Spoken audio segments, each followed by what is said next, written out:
বাংলাদেশ এখন ভোটের শেষ লগ্নে।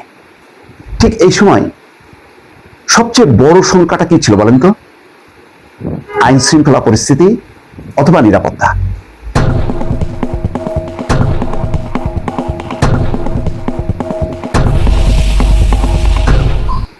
সবারই শঙ্কা ছিল যে দারুণ গোলযোগ হবে, নির্বাচনের আগে থেকে শুরু হবে এবং নির্বাচন পর্যন্ত বিস্তৃত হবে। কিন্তু গুনি গুনি আর হাতে 2 বা 3 দিন সময় আছে। 3 দিন ধরেন, আজকে 9, 10, 11, 12, অর্থাৎ 2 দিনের মাথায় যে 3 দিনে এসে নির্বাচনটা হবে। আজকে পর্যন্ত, এখন পর্যন্ত যখন আপনাদের সামনে কথা বলছি তখন বাংলাদেশের ঘড়িতে 12টা 58 মিনিট, অর্থাৎ 1টা বাজতে আর 2 মিনিট বাকি। ঠিক এই সময় পর্যন্ত সমস্ত চ্যানেলগুলো আমি দেখলাম, অথবা বিভিন্ন সূত্র থেকে যে খবরগুলো আসলো যে কোনো গোলযোগ নেই।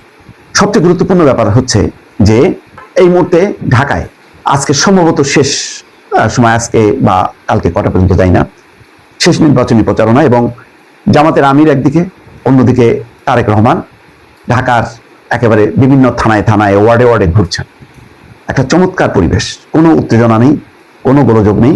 শুধুমাত্র একটা কথা ভালো লাগলো না নাহিদ ইসলামের, ভোট কেন্দ্র কেউ দখল করতে আসলে লাঠি হাতে প্রতিহত করা হবে। কেন? জনগণকে নিয়ে প্রতিহত করবো। জনগণ যদি সামনে দাঁড়ায় যায়, লাঠি ছোটা, বন্দুক কোনো কিছু কাজে দেয় না। ভাষাটা খুব গুরুত্বপূর্ণ এই সময়, ভাষাটা খুবই গুরুত্বপূর্ণ। লাঠি হাতে বলা মানে আপনি হচ্ছে একটা উস্কানি দিলেন, এটা ভালো ভাষা না। কিন্তু তারেক রহমান, অন্যদিকে শফিকুর রহমান, দুজনকে ধন্যবাদ জানাবো এই কারণে, দুজনে কিন্তু চমৎকার ভাবে তারা প্রচার অভিযান চালাচ্ছেন। এই যে দুইটা দল, কেউ কেউ বলছেন মুখোমুখি অবস্থান। আমি কিছুক্ষণ আগে, এই ভিডিওটা করার আগে, আমি যশোরে কথা বলেছিলাম একজন সাংবাদিকের সঙ্গে। তিনি বললেন যে ভাই, 15 বছরের মধ্যে এইরকম উৎসব মুখর পরিবেশ আর দেখা যায়নি। এরকম বলো যে পাশাপাশি মিছিল যাচ্ছে, এই বিএনপির মিছিল কিছুক্ষণ পর জামাতের মিছিল ক্রস করছে একে অন্যের মিছিলকে, কিন্তু কোনো রকম কোনো উত্তেজনা নেই, কোনো রকম উস্কানি নেই। আমি বললাম যে যদি আওয়ামী লীগের থাকতে এখানে গোলযোগের বাপরে বাপ, অসম্ভব ব্যাপার ছিল, সংঘাত অনিবার্য।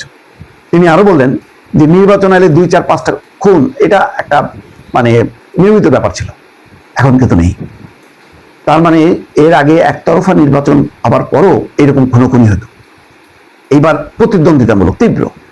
যশোরের 6টা আসনের ব্যাপারে তার ধারণা যে ভাগাভাগি হবে, এবং সেটাও হয়তো বিএনপি আরো ভালো করতে পারতো, কিন্তু বিএনপির আভ্যন্তরীণ দুর্বলতা বা সাংগঠনিক দুর্বলতা, প্রার্থী সিলেকশন, শেষ মুহূর্তে প্রার্থী পরিবর্তন, এসব মিলায় বিএনপি কিছুটা পিছায় পড়লেও ধানের শীষ তো ধানের শীষ, দলমত নির্বিশেষে তার পক্ষে একটা জোয়ার আছে। কিন্তু লক্ষণীয় যে দাঁড়িপাল্লার পক্ষেও নীরব ভোট অনেকখানি সামনে চলে এসছে, তারা এখন সরব হয়ে উঠছে। দেখেন, আমি বক্তব্য দিচ্ছি কোনো দলকে না, কোনো প্রার্থীকে না।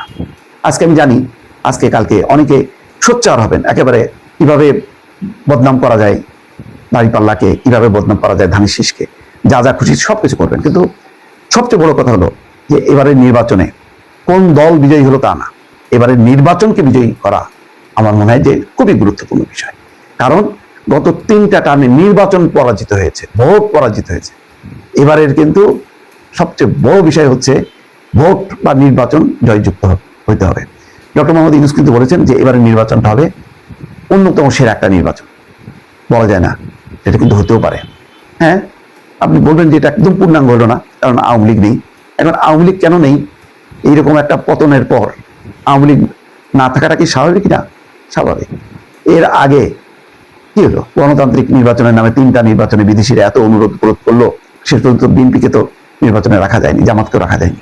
সেটাকে নিয়োগ কি করতে পেরেছে? পারেনি। 18 সালে একটা টেস্ট কেস ছিল, সেখানেও ফেল, চরমভাবে আওয়ামী লীগ ফেল। মাঠ এমনভাবে দখল করে ফেললো তারা, এবং দিনের ভোট রাতে যেভাবে তারা করে ফেললো, তাতে আর নির্বাচন থাকলো না। ফলে 3টা নির্বাচনের বিপরীতে আমি আজকে পর্যন্ত দাঁড়িয়ে, ঠিক 9 তারিখ, বাংলাদেশের 9 তারিখ সময়, এখন কথা বলতে বলতে আরো 2-3 মিনিট বাড়ালো, 1টা 3 মিনিটে বলতে পারি এখন পর্যন্ত সেরা নির্বাচনী পরিবেশ। এইরকম পরিবেশ বাংলাদেশের ইতিহাসে সর্বশেষ কবে ছিল আমি জানি না। দর্শক, কথা ঠিক কিনা আপনার মতামত চাই, সুচিন্তিত মতামত চাই। দর্শক, ভালো থাকবেন, আল্লাহ হাফেজ।